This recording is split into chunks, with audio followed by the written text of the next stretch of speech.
சிலப்பதிகாரத்துக்கு உரை எழுதியிருக்காரு ஒரு அறிஞர்.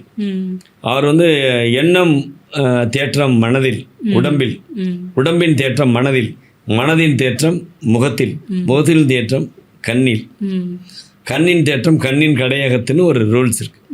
இதைத்தான் சிவாஜி இதையுமே தன்னை அறியாமல் தான் ஃபாலோ பண்ணியிருக்காரு. அவர் கண்ணு மட்டும்தான் நடிக்கும், கண்ணில் மட்டும்தான் அவர் நல்லவரா கெட்டவரா, அவர் கம்பீரமாக பார்க்குறாரா கேவலமாக பார்க்குறாரா இதெல்லாம் தெரியும். போட்டிருக்க காஸ்டியூம் இல்லை, அது டிஃப்ரெண்ட்டு. அதுக்கு சரியான எடுத்துக்காட்டு உத்தமபுத்திரன் பார்த்தா தெரியும். ரெண்டு பேருக்கும் ஒரு மறு வச்சுக்கிறதோ தாடி வச்சுக்கிறதோ அப்படி இல்லை, ரெண்டு பேரும் அழகாக அதே மாதிரி இருப்பாங்க, ரெண்டு பேரும் பிரின்சஸ்ஸு.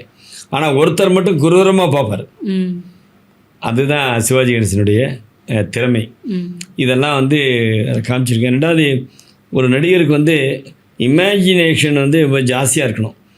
உதாரணத்துக்கு சொன்னீங்க பார்த்தீங்கன்னா, ஒரிஜினல் சரித்திர காலத்து கட்டபொம்மன் தூக்கு மேடையை நோக்கி எப்படி நடந்து போனார் அப்படிங்கிறத அவரை தூக்கு போட்ட பேனர்மேன் ஒரு டைரியில் எழுதியிருக்காரு, எந்த மாதிரி நடந்து போனார்னு.